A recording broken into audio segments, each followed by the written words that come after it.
What's up, guys? My name is Miles. And my name is Fez. And this is The Commodity. And today we're reacting to part one of a two-part How the U.S. Stole Philippines. I'm super excited to watch this just because this is some stuff that, you know, obviously they don't teach us in our history classes. We've learned so much about the Philippines that involved the U.S. that we had never heard of. Yeah. And it's very interesting. It's unfortunate that we aren't taught these things, but that's what YouTube's for. So that's awesome that people like this can bring these free documentaries to everybody. Pretty much stories to life to people that otherwise would have no idea. Right. This has been probably one of our most popular requested videos to do.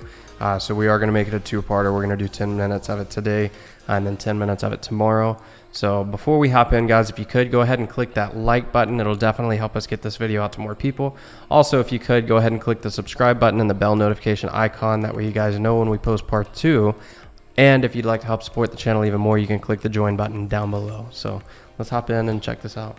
Just a heads up, guys, I am under the weather, so if I come off a little lethargic or not, uninterested, it's not that. It's just I'm not feeling too hot today, so let's go ahead and do it. Yeah. There is a cluster of 7,000 islands that looks like one of the most beautiful places on Earth. People have been living here for over 30,000 years, traveling between these islands, trading with each other and with the region, and developing religion, identity, and culture. It eventually became a country called Mai. And while all of these advancements were happening here on these islands, another group of humans had been evolving in another part of the world, over here in Europe. I didn't know that it was originally called Mai. No, not at all. I had no idea. But this other group had a different culture, a different religion. Many of their advancements were achieved through expansion, not collaboration. And their religion thrived when they stomped out others. They wanted to conquer. These people, this culture would soon be swallowed, stripped of what made them them. And soon their name would be changed, after the name of the king of their conquerors. This isn't a story just about a big, powerful military taking over new lands. We know that story pretty well. The story of these people offers a new perspective to anyone who will listen. It's a perspective that has been wiped from our history books because of the inherent discomfort and tension with this fact that the United States, once a colony that heroically threw off an empire to become independent, soon became an empire itself. It contradicts our founding belief that it is, quote, self-evident that all men are created equal. And this story isn't just history. That empire still exists today, with colonial possessions and subjects. It's all wrapped up in the story of these 7,000 islands and their people. So, I want to tell you the story of how the U.S. stole the Philippines. His storytelling skills, I think insane. We've watched another video with this guy and reacted to it, but he just draws you in. Yeah, you know? He's massively talented at this. Yeah. It's amazing to think that English is the most spoken language in the world as a first language, not as, because I think French might be the most popular spoken second language. I don't know. But with Spanish, they colonized everything. Yeah. So to think that we're not all speaking Spanish is pretty amazing. There are still American citizens today who do not have equal voting rights. These are citizens of Americans' island territory.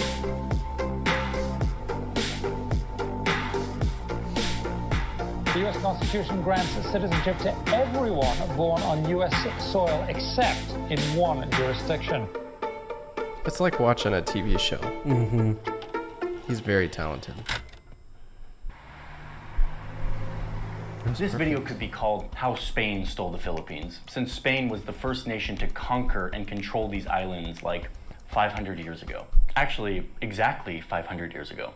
And indeed, Spain left a very deep influence on these islands, not least the name itself, which is named after King Philip. Spain brought their religion, their language, their culture, which is why the most common last names in the Philippines are like Reyes or Del Rosario, De la Cruz, De los Santos. But the heyday of the Spanish Empire came and went, and by the 1800s, really tried rolling those it was R's. kind of crumbling. But it was the arrival of a new superpower that I believe had a bigger imprint, not just on the Philippines, but on the US itself. It established rules and behaviors that we still grapple with today. And that's why this is the story of how the US stole the Philippines. So let's go. To this day, we can see the traces of the almost 400 years of Spanish rule over the Philippines. But even more striking is the more recent influence of the United States. Okay, so it's the end of the 1800s. Up until now, US expansion sort of looks like this. It's all happening on this mainland. And at this point, there sort of became a big debate of like, do we keep going? Some people wanted to keep expanding the US outside of this mainland. The president at the time wasn't a big expansion guy, but he was surrounded by people who loved war. Specifically this guy. And these people who surrounded the president had their eye on this Spanish colony right off the American coast called Cuba, where the locals were rising up against Spain.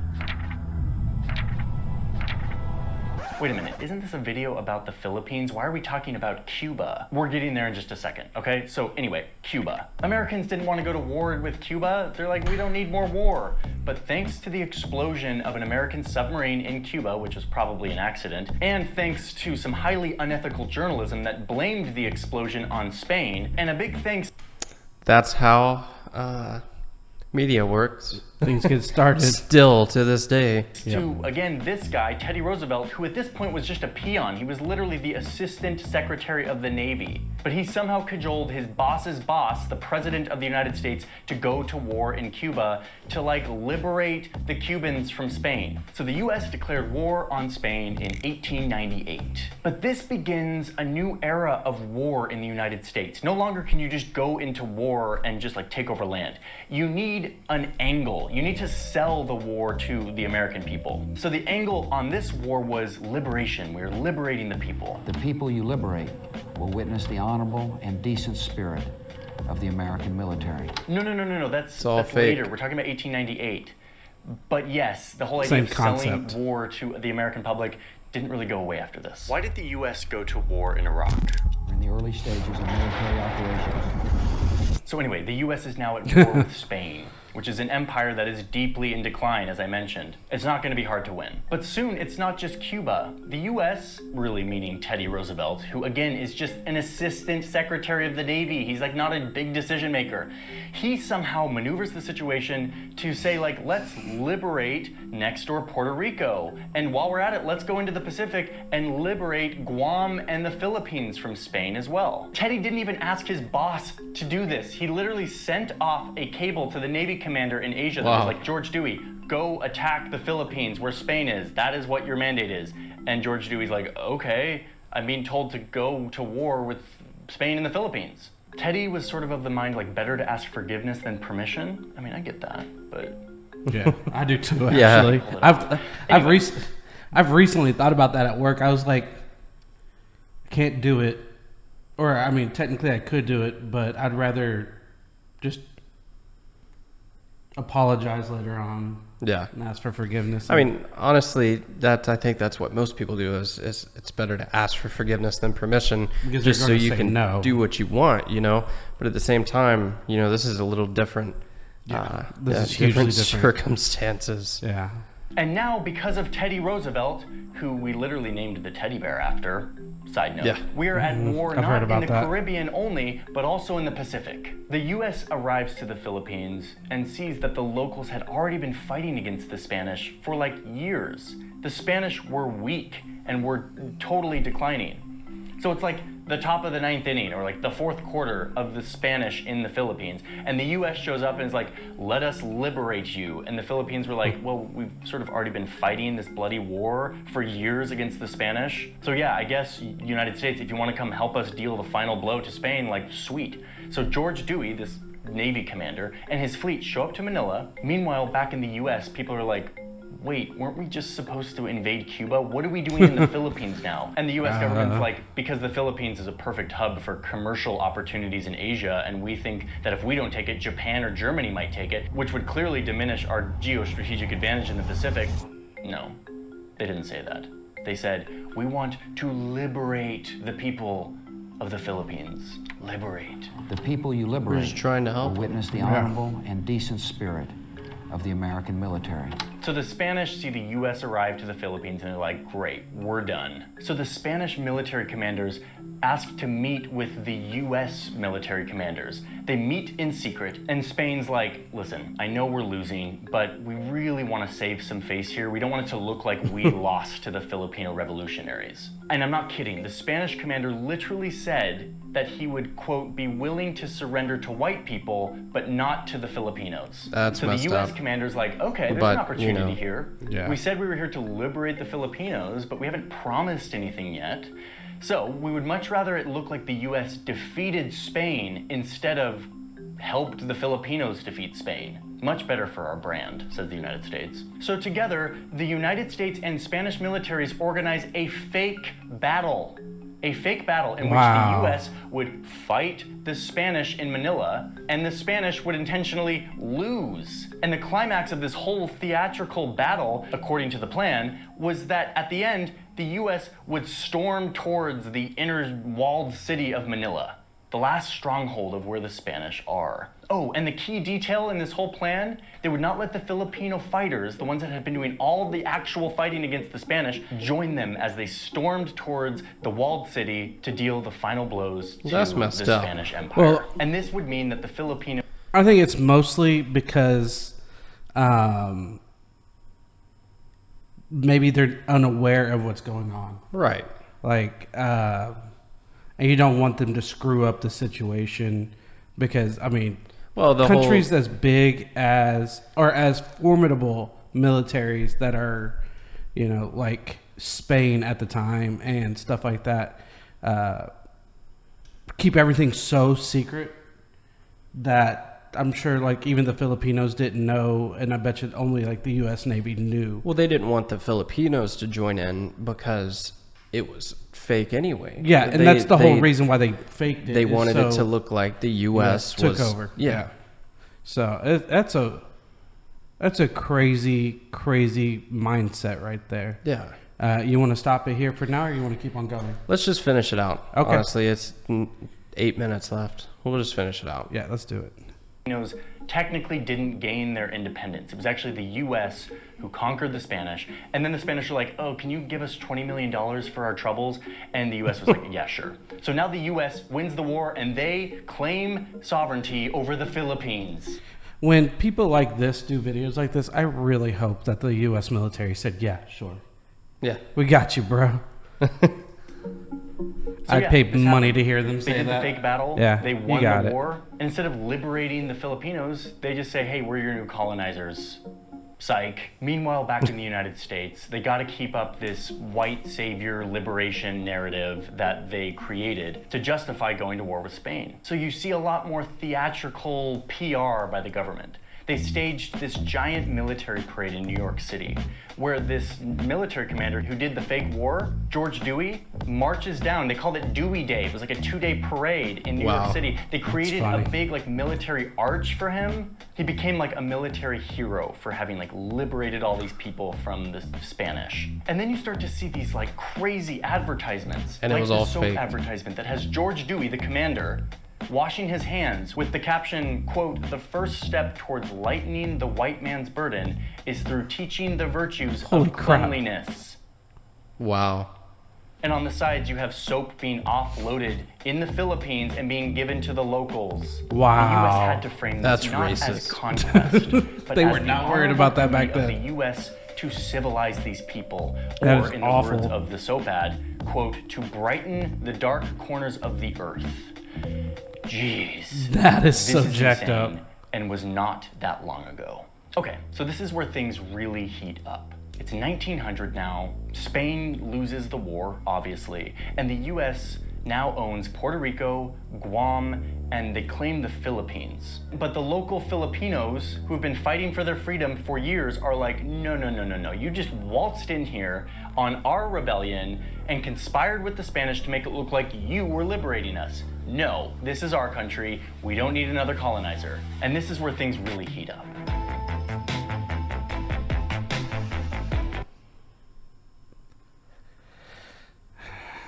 I hate that. I mean, so several times I've seen in the comments, what do these two white guys know about anything or whatever Right. the case may be? And I always respond. I'm like, what video are you watching? Yeah. What day am I white? But so I kind of sympathize or empathize. Empathize. I have empathy. Yeah. With this, of course, considering, you know, the Mexican-American War and all that kind of stuff, and them trying to, you know, it's just, and it's continuing. We have, as an American too, we have such a dark past, you know, and obviously our apologies still to this day to multiple cultures, whether it's my culture, Latin America or Mexico, or an African American culture, or in this case, a Filipino culture where we're never educated on this. Right. Of course, we want to go ahead and extend our apology. So. Yeah.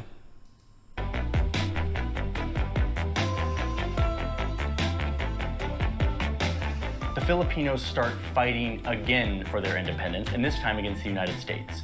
It is a pretty horrible, bloody war, one that I never learned about in school. It includes massacres of men, women, and children by the United States, and hundreds of thousands of civilian deaths. But the US eventually won, and they established a government in the Philippines. Back in the US, the appetite for expansion continued to go down, and people sort of just forgot about the Philippines. They forgot that there was a war That's there. crazy. One newspaper summed it up by saying, Americans didn't know if the Philippines were islands or canned fruit. But the fact remained that the US went to war and now owned the Philippines, in addition to Puerto Rico and Guam. So to be fair, when you say, you know, this is kind of interesting for, you know, the fact that the Americans had kind of forgot about it. Right. You got to remember how big the world was at the time. Yeah, and that there wasn't. There was no TVs. internet, TV, radio probably barely existed at the time. Yeah. Or, I mean, radio, yeah. The radio existed, but Yeah. But so they were just closed off. They weren't hearing anything about it. Trying to find out something that's happening literally on the other side of the earth. Yeah, I mean, like now you can hop on your Snapchat map and click on a story from a city and see what's going on real time. Thousands of miles away. Yeah. It's really cool. begged a very important question, one that hadn't been asked before, which is all of this land America? Are these people Americans? This was a huge question. And the answer to that question affects how we see these territories still today. Okay, so a few years after these wars, there's a guy in New York City who's importing oranges from one of these territories, Puerto Rico. And he's paying tariffs on these imports because, you know, that's what you do when you're importing oranges from another country. Wait a minute, another country? This guy was like, didn't we conquer Puerto Rico and Guam and the Philippines? Yeah. Isn't that America? The Constitution says that you can't put tariffs on stuff coming from other parts of the U.S. Like New Jersey can't put tariffs on like avocados from California. Could you imagine if so he he could? sued, Right. and his case and a bunch of others like it made it to the Supreme Court. So now know the we'd have Supreme tariffs Court on oil. must decide: is this land where we just won a war? Is this America? Are these Americans? If they are, do they get all the same rights as other Americans? Do they get to vote? Do they get Right. to participate in the U.S. economy without tariffs, like any other state does? And honestly, this isn't a question about oranges and tariffs. The real question at stake here is America the land of the free where all are created equal, or are we an empire? No different than any other empire that scoops up colonial possessions in war and rules the people, who are usually black and brown, as subjects, not fully a part of the country. That was the question that was at stake. And in this series of cases in the early 1900s, the Supreme Court decided that America was the latter. Is the latter. They created a new category of land called unincorporated territories. I was going to where say, the people don't have any representation in the I figured it was going to lead to that. That's so dumb. Because I'd never heard where territories came from. Right. But this is the origin of a territory where we still have U.S. territories. It's just they have the right to travel to and from the U.S., but they don't have any right to vote or have any... right, technically they're not citizens. Correct. But they're basically people that have easier passage. But who's their government then in those situations? I think they hold their own government, but we are there to keep them in check, to make sure that they aren't taking advantage of certain situations. Right. Like it does, like, because let's say like Cuba, if they were a territory and their a regime took over, we would be able to go in there and stop them from being Cuba, basically. Right. So, and that's why we were wanting, like me personally, I was wanting Cuba to be a territory, so that the people there would be able to, eat. It'd be equal opportunity, all those kind of things. I know it sounds awful. In fact, we've made it an offer to make it a state and all that kind of stuff in the past, but it's been turned down several times. So. Yeah.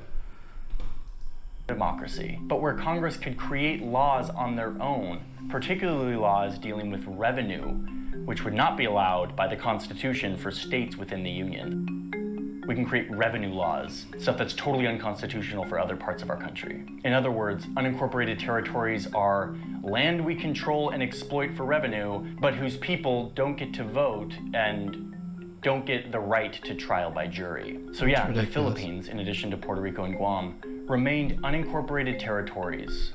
Puerto Rico, what did I say? Kind of just ignore without without Cuba? Yeah. I meant Puerto They weren't Rico. important enough or strategic enough to be considered to become states like Hawaii or Alaska. So they sort of faded from American consciousness. Like, this is why we never heard about this in school. Like, it didn't make it into the history books in any salient way. And how far the Philippines had faded from people's mind became very clear in December of 1941.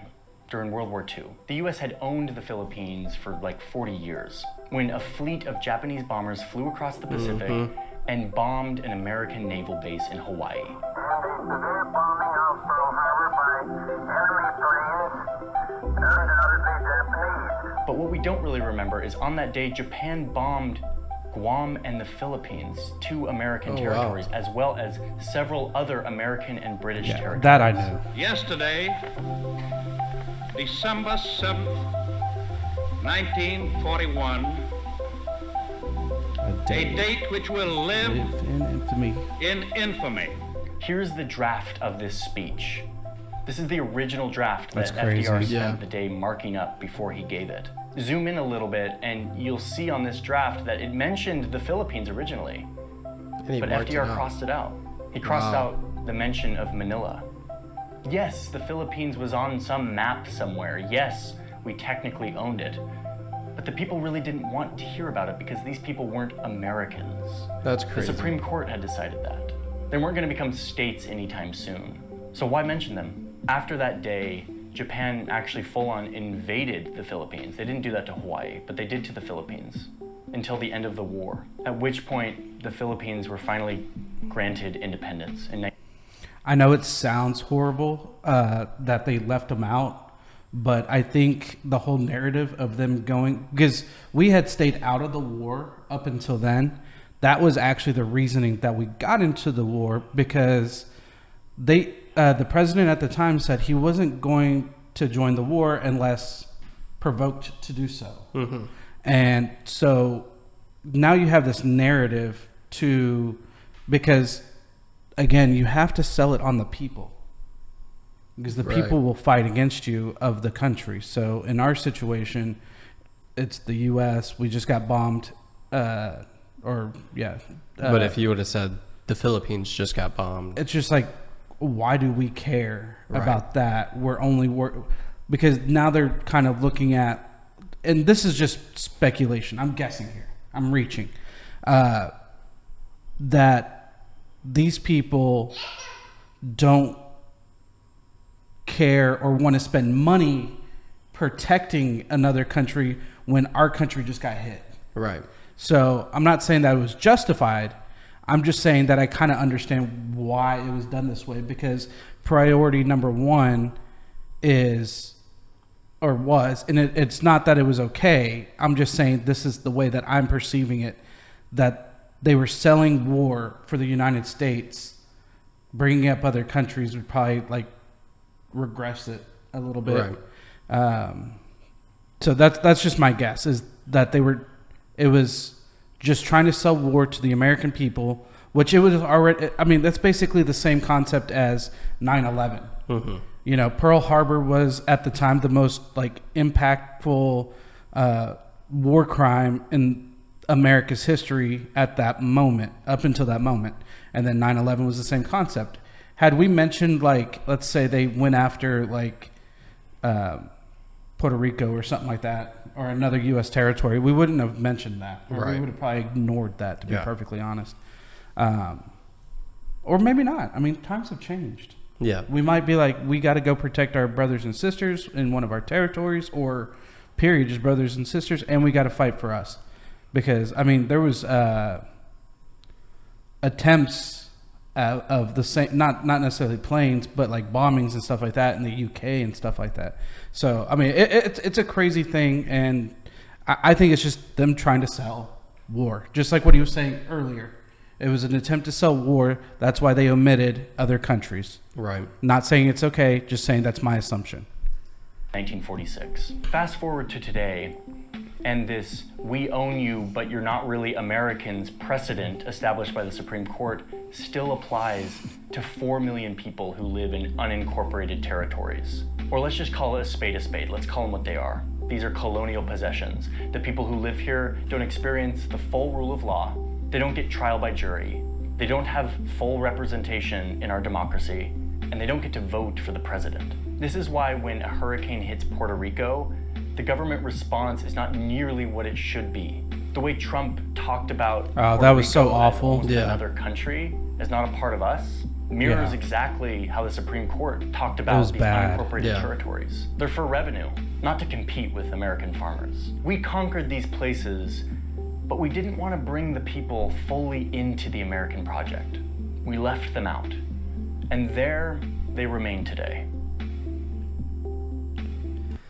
I do think that we had tried a couple times on a couple places to make them a state, mainly the Latin American countries, but they were, I mean, that's the thing. Just like the Filipinos, they're such a proud people that if they feel like they're getting, like, you know, the handout or whatever, right, they'll fight and say, we don't need your help. We're right. good. They're very independent. Yeah, and they should be.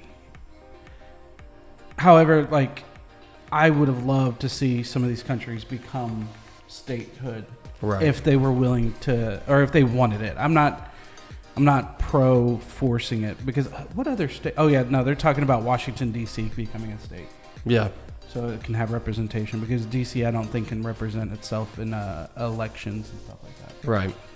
So. This was an amazingly well put together documentary style video. It's insane. Yeah. With like non-Discovery Channel or whatever budget, you know, like to do this 19-minute video, I bet you it took him weeks, if not months, to produce this. Yeah. And write the story. Guys, thank you for the recommendation. Truly, this is, again, these are things that we would never learn about unless you guys told us to watch the video. So if you have any other videos for us to watch, throw them down in the comment section or click on the link in our description. It takes you over to our Discord, and you can throw them in the video suggestion box there.